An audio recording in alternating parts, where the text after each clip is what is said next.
निकलेगी, वहां भी निकलेगी। ये कह रहे हैं कि हर आतंक आपका रिश्तेदार है, आपका रिश्तेदार था हिटलर, आपका जरूर रिश्तेदार जो आपकी सरकार कर रही है, राम जी रिश्तेदार, कृष्ण जी रिश्तेदार, और मुगल रिश्तेदार, अब हिटलर भी रिश्तेदार। मेरे ख्याल से इट्स इनफ कि हम हिंदुस्तान में रह के हिंदू को गाली दे लेते हैं, चाहे वो राहुल गांधी हो, हिंदू को चाहे कोई गाली नहीं, हिंदू और हिंदू दोनों को उनकी आजादी का राइट ही नहीं है। मुझे लगता है इट्स इनफ। हम बिल्कुल बर्दाश्त नहीं करेंगे। वाले जो है ये मिसलीड करते हैं देश की जनता को। यही बर्दाश्त करेंगे, हम बिल्कुल बर्दाश्त नहीं करेंगे, ये हिंदुत्व का बर्दाश्त नहीं करेंगे, बिल्कुल बर्दाश्त नहीं करेंगे। ये हिंदुस्तान है, इसमें हिंदू भी और मुसलमान भी इस देश की शहादत में शामिल हुआ है। क्या एक सेकंड आपको बताओ सर, ये कांग्रेस पार्टी जब हिंदुओं का इतना गलत दिखा रही है तो ये हिंदुत्व की बात कर रहे हैं, हिंदुत्व की बात कर रहे हैं हम, तो ये कांग्रेस पार्टी माउंटेन्स के मतलब मुसलमानों को की तरफ से क्यों नहीं बोल रही? वैसे भी उनको वोट नहीं मिल रहे हैं, तो अब ये मुसलमानों की तरफ से रहेंगे तो इन्हें शायद वोट मिल जाए। वो कह रहे हैं कि आप इधर के भी नहीं उधर के भी नहीं, आप कहीं के नहीं है, उधर ओवैसी आ गए, इधर भाजपा आ गई, आप क्या कर रहे हैं बीच में? नहीं, कांग्रेस जो है धर्म की राजनीति करती नहीं है। कांग्रेस ने तो देश को इकट्ठा किया, देश को इकट्ठा किया, तभी देश आजाद हुआ। तभी रेवानी देश साहब आजाद देखिए, हुआ। मैं संबित पासवान के बाद जाऊंगा तो 22 रिव्यू मिलेगा। आप क्या कहना चाहते हैं? कांग्रेस धर्म की राजनीति नहीं करती, मुसलमानों को खुश करने के लिए वोट नहीं चाहिए। देखिए 1936 से धर्म हमने की जो काम राजनीति हो किया रही है, वो देश की आजादी के जनता के पहले सामने से है। धर्म की राजनीति हो रही है और ये बदकिस्मती इस देश की है, उसी का नतीजा है। कांग्रेस धर्म की राजनीति करती है, कांग्रेस ने शुरू की है धर्म की राजनीति। मैंने हमेशा कहा कि आरएसएस की जननी कांग्रेस है। कब नहीं कहा मैंने ये बात? मैंने कब नहीं कही ये बात? हमेशा कांग्रेस पार्टी नेहरू जी की सरकार में अंबेडकर जी के कानून मंत्री रहते हुए पहला कानून जो बना जिसमें विभाजन हुआ मुसलमानों और ईसाइयों के साथ, वो आर्टिकल 341 था, जहां से धर्म के नाम पर बंटवारा शुरू हो गया। जनक है। और अगर मोदी जी को सजा दे दिए होते, अगर कहते हो कातिल है, हमने वही बोलते ना, कांग्रेसी बोलते कातिल है, हत्यारा है, सजा दे दिए होते तो आज प्रधानमंत्री ना होते, योगी जी को दी होते आज मुख्यमंत्री ना होते। तो इन सबको पालने ख्वाहिश दिल में रह गई आपकी, ये दिल की ख्वाहिशें निकल के आ रही है। तो जी, तो निजाम मुस्तफा का शासन इसी ने चाहते हैं, इंशाअल्लाह होगा। धीरे धीरे मुगलों के जो ख्वाहिश थे वो जुबान पे आ रहे हैं। मोदी जी को प्रधानमंत्री कैसे बन गए, वो योगी जी मुख्यमंत्री कैसे बन गए? किसी भी कीमत पे उनको रोकना था और निजाम मुस्तफा का राज स्थापित करना था। 2024 में लाएंगे, 2022 में ले आएंगे। बिल्कुल, अगर हिंदू इसी प्रकार डिवाइडेड रहा तो ये बिल्कुल सफल होंगे, ये बिल्कुल सफल होंगे। याद रखिए, यदि हम जाट, गुजर, ब्राह्मण और ठाकुर बन के रहेंगे तो मुख्यमंत्री बनाइए उत्तर प्रदेश का, चलिए बनाइए दलित को उत्तर प्रदेश का ये मुख्यमंत्री। देखिए शुरू हो गए, बनाइए, ये शुरू हो गए चिल्लाना। अभी तो ब्राह्मण भी कह रहे हैं। एक सेकंड अभी तो ब्राह्मण देखिए, भी कह रहे हैं। हमने यहाँ पर एक बार भी सिया सुन्नी का डिबेट नहीं किया, मगर ये बार बार हिंदुओं को डिवाइड करने की कोशिश मुख्यमंत्री बना करेंगे। दीजिए, आप डिवीजन देखिए, तोड़ दीजिए ना। दलित बनाइए, ब्राह्मण बना दीजिए। चलिए, मैं बीच में तो बोलता नहीं हूँ, मुगल हमेशा बीच में कि आप लोगों ने नहीं, क्षत्रिय है, मुगल नहीं, क्षत्रिय है। ये मुगल है, सुनिए, ये मुगल है, हम क्षत्रिय हैं, योगी जी और हमारी रिश्तेदारी है। ठीक है। आप राम जी के वंशज है ना? जी हैं। आपको अगर टीका लगाया जाए तो लगा लेंगे? मैंने धर्म स्वीकृति को जो स्वीकार किया है उसमें अगर होगा तो लगाऊंगा, नहीं होगा तो नहीं लगाऊंगा। कोइंसिस कैसे? आप जय श्री राम बोल सकते हैं? जिंदाबाद बोलने में क्या परेशानी है? आप बोलिए राम जिंदाबाद। मैं जिंदाबाद बोलने में क्या परेशानी है? आप बोल दीजिए ना 2 बार। बोला, ये सबने बोला इमामुल हिंद। ये राम जी के रिश्तेदार हैं। राम जी तो सलमान राम जी मसला ही नहीं है किसी को भी।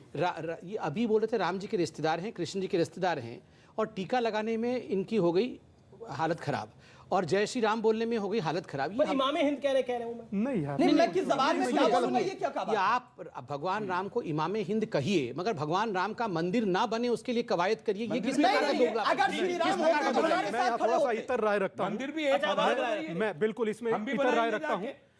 हालांकि सब अरे जहां बन रहा था वहां तो 25 लाख लोग बैठ रहे थे ना बनाने के लिए। राम मंदिर पे आपने प्रेस कॉन्फ्रेंस करी थी, बड़ी फेमस प्रेस कॉन्फ्रेंस है, ये भी इनफेमस प्रेस कॉन्फ्रेंस है। आपने बोला मैं 25 लाख लोगों को लेके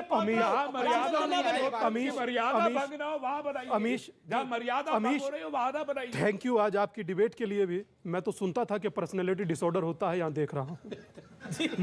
मगर आज मैं जो हमारे नहीं भाई रहमानी साहब हैं, मैं बहुत सम्मान करता हूं और प्यार भी करता हूं, मगर मैं इस चीज पर बिल्कुल आपके साथ सहमत नहीं हूं, क्योंकि उन्हें इमाम हिंद मत कहिए सर।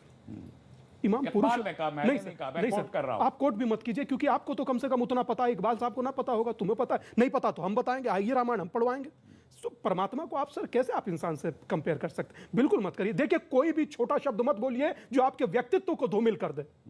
आप लोग सोचते नहीं है बोलने से पहले, पर बोल देते। बेसिक एक ना अमीश भाई, मैं आपसे भी इस बात में, सर आप मंच दीजिए, बहुत बढ़िया मंच है, दुनिया सुनती है, उन्हें दीजिए जो डिजर्व करते हैं सर, वरना उन्हें मत दीजिए जो जहर घोलते हैं, उन्हें मत दीजिए। मेरा एक सवाल है, आप में से कोई भी अगर इसको आंसर कर सकता है तो कश्मीर में कश्मीरी पंडितों को, हिंदुओं को किसने निकाला, उनके घर से बेघर किसने किया और क्यों? ये बड़ा सवाल है, कौन जवाब देगा? उस टाइम पे मैं कश्मीर से हूं, अब आप उनको देख रहे हैं, कश्मीर से हूं, मैं जवाब दूं। अच्छा मोदी जी निकाला होगा। बोलिए बोलिए। ये बड़ा सीरियस बात है। कश्मीरी हिंदुओं को निकाला गया लॉ अपने एंड घर से। ऑर्डर की जिम्मेदारी सरकार की होती है। लॉ एंड ऑर्डर मुझे उन्होंने बोला सुरक्षा देने किसने, की, उनका सवाल आपने सुना, दोबारा रिपीट कर दीजिए सवाल। सवाल से सुनिए, किसने निकाला, किसने निकाला, मैं बताता और हूं। क्यों निकाला? और क्यों? बड़ा डीप क्वेश्चन है। लॉ एंड ऑप्शन भी दिया गया था, मैं कश्मीर, मैं मैं भी बताऊं, कश्मीर। अब दिया मैं गया जवाब जी दे हाँ, दूं। बिल्कुल। मैं बताऊंगा आपसे। लॉ एंड ऑर्डर की रिस्पॉन्सिबिलिटी सरकार की होती है, मुझे सिक्योरिटी देने की जिम्मेदारी सरकार की होती है। उस वक्त सरकार कौन थी? नहीं आई थी घरों में, सुनिए सब मेरी लोग बात, आप जवाब सुनिए ना। फिर वही सरकार थी। सरकार वीपी सिंह की थी, बीजेपी उसकी समर्थक थी, और गवर्नर भी कहिए, बीजेपी किसने का था। निकाला? निकाला जो है वहां जो क्यों सरकार निकाला? थी, बोला था, उसका आपने बोला, फेलियर था। आपने उस बोला। वक्त एक बीजेपी सेकंड, थी, एक और सेकंड। आज भी किसने जो निकाला और कश्मीर क्यों पंडित निकाला? के साथ समझ वहां पाता हो रहा है, किसने आज भी निकाला और भाजपा क्यों की निकाला? सरकार थी। क्या बोल के निकाला?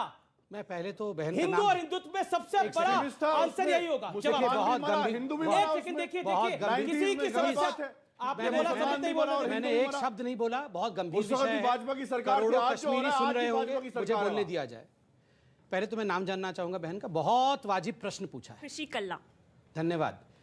देखिए, इन्होंने एक बहुत बड़ी बात कही। प्रश्न में इसलिए गंभीरता के साथ मैं ले रहा हूं क्योंकि ये केवल एक यंग लड़की नहीं है। इसने कहा 3 ऑप्शन, कुछ ऑप्शंस दिए गए थे, और आप जानते हैं ऑप्शन कहां से पढ़े गए थे?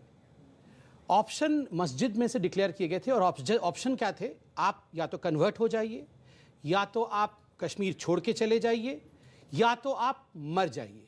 3 ऑप्शन थे, और चौथा अनाउंसमेंट हुआ था कि आप पुरुष जो हैं वो जरूर जाएं, मगर अपनी बहन, अपनी बेटियां और अपनी पत्नियों को हमारे लिए छोड़कर जाएं। और उनका क्या हाल हुआ था और किसने किया था, ये भी आप मेरे को बताएं जरूर।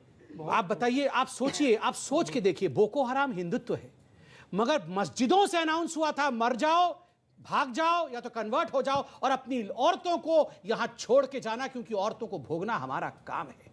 और बोको हराम मैं हूं, ये ISIS मैं हूं। आज सीरिया में क्या हो रहा है? यही तो हो रहा है। छोटी छोटी बच्चियों का आप अफगानिस्तान में क्या देख रहे थे? छोटी बच्ची, मैं उस दिन आपके टेलीविजन चैनल पे देख रहा था, एक छोटी सी बच्ची जो पहले पढ़ती थी, उसको